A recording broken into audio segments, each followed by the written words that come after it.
¿Qué tiempo toma construir una comunidad? Esto es cosa de semanas, es cosa de meses, es cosa de años. Cuando hablo de comunidad me refiero a espacio donde personas con intereses comunes, problemas comunes, coincidan a conversar, a compartir, a conectarse entre sí. Y esto es una de las palancas que recomiendo para personas que quieren empezar negocios desde cero, que construyan primero una comunidad. Porque una de dos, o tú construyes la comunidad o te vas a tener que insertar en una comunidad ya existente y eso tiene un precio. La pregunta es, ¿qué tiempo toma? ¿Cuánto tiempo toma desde que comienzo a construir una comunidad hasta que empiecen a salir clientes de esa comunidad? Si quieres saberlo, quédate por aquí, que de eso voy a hablar en el episodio de hoy. ¡Comenzamos! Bienvenida a Renuncia Feliz Podcast, un espacio donde cada día recibes inspiración y estrategias para simplificar la creación de tu negocio mientras desarrollas la mentalidad empresarial que necesitas para crecerlo. Porque emprender no es suficiente. Renunciar a tu empleo no es suficiente. Esa vida en libertad con la que tú sueñas requiere renunciar a creencias, a hábitos y a sistemas de trabajo que pertenecen al paradigma del empleo. Y eso es una renuncia feliz. Mi nombre es Marisa y te invito a emprender desde la conciencia, a elevar tu frecuencia empresarial y a manifestar el negocio y la vida de tus sueños.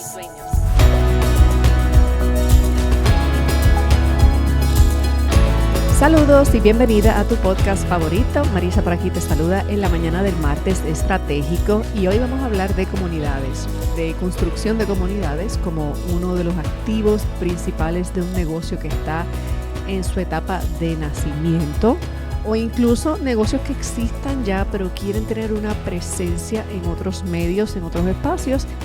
Entonces este episodio es para ti. Como el tema se me extendió un poquito más de la raya, decidí dividirlo en dos partes. Esta primera parte es como decir la mitad del episodio. Si el episodio te agarra y quieres escuchar la continuación, pues simplemente pasa al siguiente episodio después de este, ¿ok?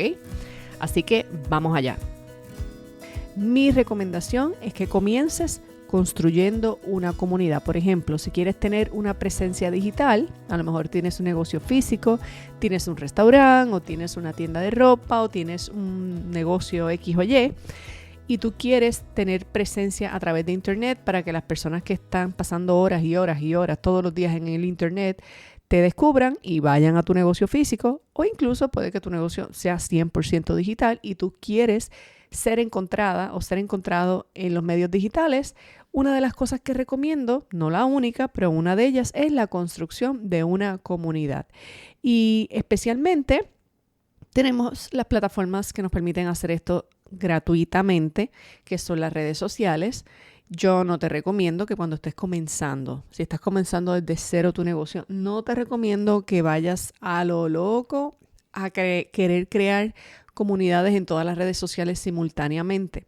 Mi recomendación de no hacer esto es primero porque si estás empezando a solas es insostenible construir y mantener comunidades en 3 o 4 redes sociales simultáneamente, porque entonces tendrías un trabajo full time solamente trabajando en estas redes sociales y la realidad es que generalmente no creas comunidad en ninguna. Lo que haces es compartir contenido en todas las páginas, pero no logras afianzar la relación entre los miembros de los seguidores de esa página o las personas que están sintiendo interés por el contenido que estás compartiendo. Así que te voy a recomendar que si decides construir una comunidad, escojas una red social basado en los intereses y los gustos y las preferencias de ¿quién? ¿Tuya? ¿Mía? No, de ninguno de los anteriores. De acuerdo a los intereses y a las preferencias de la persona que tiene el perfil de tu cliente ideal. ¿Por qué? Porque la comunidad no es para tu entretenerte. Te puedes entretener, claro, pero no es para eso. La comunidad es para servirle a personas que tienen el problema que tu negocio va a ayudar a resolver y que de hecho ya están a través de internet, a través de Google, buscando información sobre cómo resolver su problema. Piensa por un momento antes de dar ningún paso, antes de ponerte a construir comunidades, antes de estar compartiendo contenido random. Piensa una persona que tiene un problema que tu negocio ayuda a resolver, en qué pasa el día cuando se mete a las redes sociales, por ejemplo. Vamos a dar un ejemplo hipotético de una mamá primeriza. Está embarazada, muerta del miedo, emocionada por un lado, sintiéndose inexperta por otro, a la misma vez con la euforia de que dentro de unos meses va a tener un bebé en sus brazos, no se siente lista. ¿Qué tú crees que está buscando? Generalmente una mujer embarazada cuando se mete a las redes sociales, cuando se mete a navegar por Google, cuando se mete a su computadora, a su celular. De hecho, déjame decirte que los algoritmos de alguna manera se enteran que tú estás embarazada y de momento eso es como que ¡boom! Te empiezan a salir contenidos de coches, cunas, bebé, ropa, artículos para bebés. O sea, hay todo un negocio alrededor del embarazo y alrededor del nacimiento. Todo un negocio, no, múltiples negocios, todo un imperio, digamos, alrededor del embarazo, y eso es una conversación para otro tema y para otro día y para otro foro, pero el punto es que ciertamente, especialmente las mamás primerizas son las perfectas porque como no saben, como no tienen experiencia, como están muertas del miedo, lo típico es que se lo quieran comprar todo, que quieran hacer un baby shower y hagan una lista de regalos, que a lo mejor como parte de saciar su inseguridad y su miedo, pues se sientan que necesitan todo lo que les aparece. Y a la que saben si va a tener una niña o un niño, pues entonces se vuelve más específica la búsqueda. Así que, por darte un ejemplo, no es que embarazarse sea un problema, no me refiero a eso, pero el problema que tiene la persona, la mamá primeriza, es que probablemente se siente insegura. Ese como tal es, y puede ser normal, pero va a tratar de saciar esa inseguridad con sentirse lista, con sentirse segura. Y muchas de las formas de sentirse segura va a ser adquiriendo cosas o adquiriendo información que le calme esa ansiedad o que le cambie esa inseguridad que siente. Así que es bien posible que esa mamá primeriza más de una vez al día se meta a las redes sociales a buscar información de tiendas que vendan el coche que ella quiere, el stroller, la cuna, la decoración del cuarto, se meta a Amazon, se meta a distintos sitios a averiguar qué hay disponible para hacer presupuesto o para ponerlo en una lista de regalos. Ya tú ves que una mamá que tiene un bebé por segunda vez o por tercera vez, eso se le calma un poco. ¿Por qué? Porque ya tiene la experiencia. Y es muy fácil pensar, bueno, yo en la primera vez compré cosas innecesarias, pero para la segunda ya sé, no vuelvo a comprar tanta cosa porque ya sabe. Pero la mamá primeriza es un perfil muy peculiar. Y es una mamá que además de adquirir cosas, también se quiere educar sobre el parto, se quiere educar sobre la lactancia, se quiere educar sobre temas relacionados al proceso de crianza, ¿verdad? Así que es una mamá que está en una búsqueda de información y es bien posible que si siente que en alguno de estos espacios que visita la escuchan, la entienden, le proveen información que la calme. Además se encuentra con otras mamás primerizas que están en la misma situación, que a lo mejor están en su mismo país o en su misma ciudad. De momento se convierte en su tribu. Yo pertenecí a varias tribus de estas cuando estaba embarazada y cuando mi hija nació se intensificó.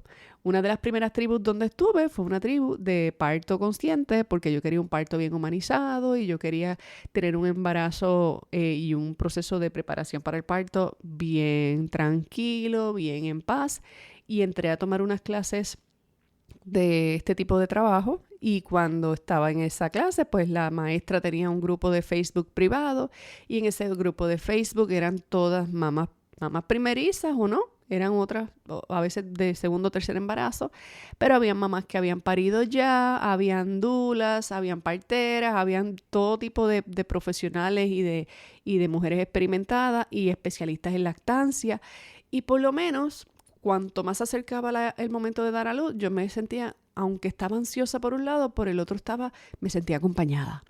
Me sentía que si me pasaba algo, yo sabía a dónde averiguar, ¿verdad? Yo sabía a quién llamar. Y a pesar de que mi embarazo, por otro lado, era un embarazo de altísimo riesgo, yo estuve a punto de perder mi embarazo todos los 9 meses. Y mi hija fue un embarazo después de una pérdida bien reciente. O sea, yo perdí un bebé en noviembre y en febrero ya yo estaba embarazada otra vez. O sea, fue muy reciente. Y tenía todavía ese susto de que el embarazo estaba en un alto riesgo y me lo dijeron por una condición que tengo. El asunto es que en esos espacios yo empecé a sentirme como en mi casa. Y cuando venía la fecha de la reunión de la práctica o cuando venía algún síntoma o alguna señal, yo tenía dónde escribir y me contestaban. Yo tenía dónde preguntar y me decían.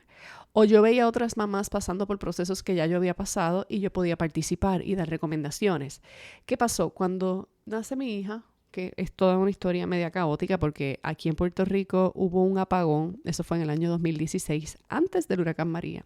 No sé si ustedes recordarán un apagón general que hubo como por 2 días, que toda la isla se fue blackout.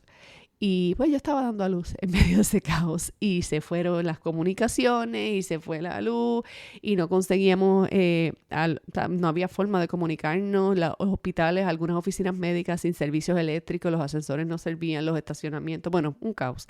El asunto es que pues eso dificultó un poco la comunicación entre las partes que iban a participar del nacimiento de mi hija. Y bueno, dentro de, bueno, esa historia te la hago otro día. El punto es que cuando nace mi hija, en medio de este caos, que estamos como recuperándonos, cuando yo regreso a mi casa, la luz ya había llegado, pero la casa estaba descompensada de que la nevera se había dañado todo, de que no estábamos nosotros en la casa porque estábamos en el proceso de recibir a nuestra hija. Mi embarazo terminó siendo un alumbramiento de emergencia. Nos pudimos hacer el parto humanizado que queríamos, terminamos en una cesárea y bueno, cuento corto, nació bajo más estrés del que yo hubiera preferido por toda esta situación del apagón y el hospital sin servicio. Bueno, horrible. Pero perfecto también para mí. El asunto es que cuando llegamos a la casa, pues la casa estaba como patas arriba y yo estaba pues nerviosa, adolorida con todo este proceso y entre el dolor de la cesárea, algo para lo que no me preparé y todo el proceso medio caótico que estaba pasando alrededor, no estaba siendo exitoso mi proceso de lactancia. Y para el cual me había preparado, para el cual había ensayado, para el cual había tomado clases, para el cual había estado día tras día en esta comunidad. Y recuerdo que mi niña, o sea, el dolor que yo sentía y mi niña me masticaba y pues disculpen si es un poquito gráfico, ¿verdad? Pero pues hasta sangraba. Y yo sentía como que, Dios mío, lo estoy haciendo mal. Y se me va, yo sabía que si no lactaba se afectaba la producción de leche y bueno, el asunto es que estuve a punto de quitarme en la primera semana de nacida mi hija. Y fue gracias a que pertenecía a esta comunidad que pude decir, necesito ayuda, me está pasando esto. Y allá aparecieron 3 personas a decirme, paso por tu casa, ¿dónde estás? ¿Qué necesitas? Mándame un video. Y cuento corto, me dijeron, mira, mañana o pasado nos vamos a reunir en tal lugar, pásate por allí con tu bebé para nosotros ver qué es lo que estás haciendo, practica esto, ponte esto, pero ven como quieras al grupo. Entonces el grupo, más allá que darme un apoyo técnico de cómo hacer lo que estaba haciendo mal, cómo corregirlo, me dio un apoyo moral. Porque yo estaba bien frustrada y yo estaba llorando y yo me sentía que no lo podía hacer. Y este grupo, además de sentarse conmigo y decirme, ábrele la boca al bebé, espétale ahí para que agarre bien. Y a la que aprendí cómo hacerlo, me tomó 3 segundos darme cuenta del error que estaba cometiendo. Pero estar en un grupo donde me sentí entendida, donde me sentí validada y donde además me dijeron, no te vamos a soltar hasta que lo logres, qué alivio. Y yo pasé toda esa etapa tan bella del posparto y los primeros meses de mi embarazo, de míos como mamá, de que nació mi hija, en una gratitud tan brutal por haber estado en esta comunidad.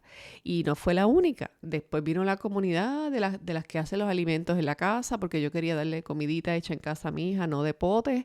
Pues allá me metí como en 2 comunidades donde enseñaban a hacer las comiditas para los bebés y educaban sobre alimentación. Y después empecé a usar pañales de tela. Para mi hija no quería usar pañales desechables, que leí en un artículo que estos pañales estaban 500 años para descomponerse en un vertedero y me causó una inquietud ambiental y existencial.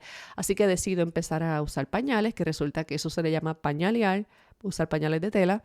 Toda una jerga, todo un mundo de estilos, de formas de lavar, de materiales, de asuntos. El asunto es que había comunidades de pañaleras y gracias a que yo me metí en la comunidad de pañaleras no dañé los pañales que compré porque yo los iba a tirar a la lavadora con el líquido normal de lavar ropa.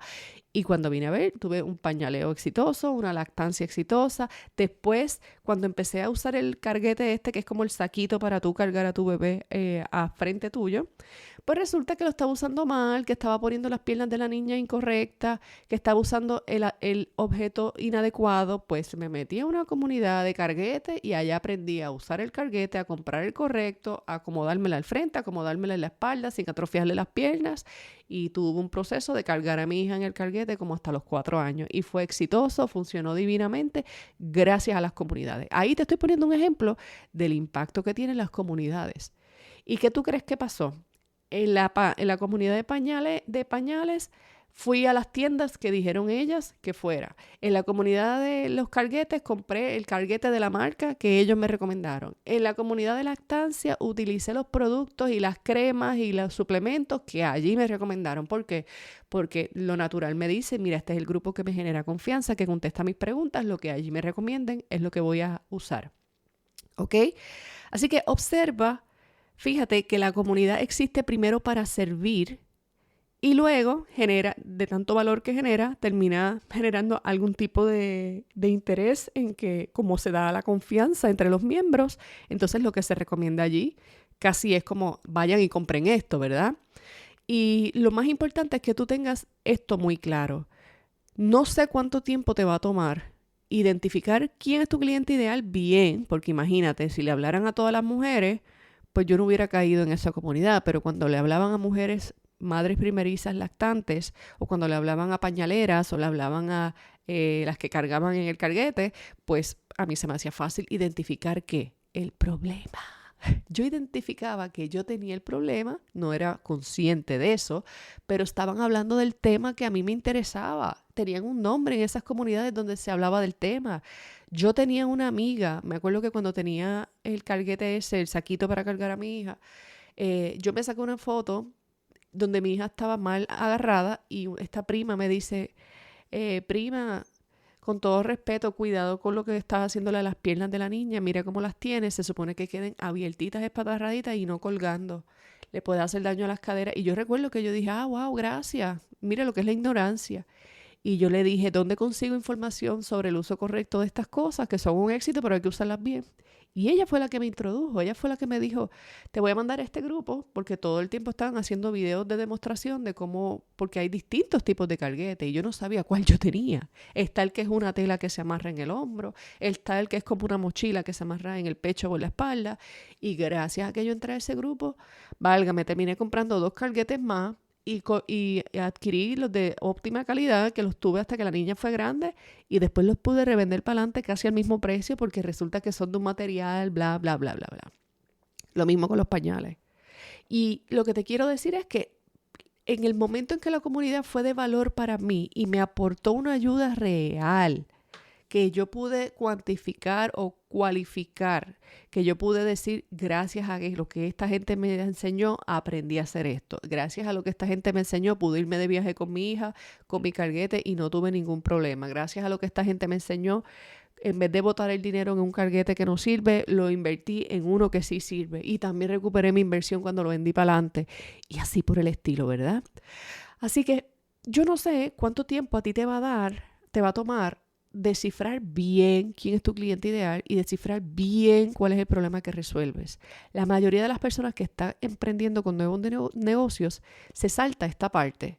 Quiere pasar a vender, quiere traer el producto, quiere traer el servicio, quiere empezar a generar ventas, pero se salta este proceso. Y este proceso no se descubre en un taller de 15 minutos, en una clase de media hora. Eso tú empiezas a entender, tú empiezas a descubrir la información, tú puedes practicar, tú puedes hacer una hipótesis de quién es tu cliente ideal, pero hay personas que le va a tomar un rato y darse cuenta que el perfil que puso este no es, y hay que volver a hacer otro perfil, que el problema que creía que iba a ayudar a resolver ese tampoco es, y tiene que empezar a plantearse otro problema.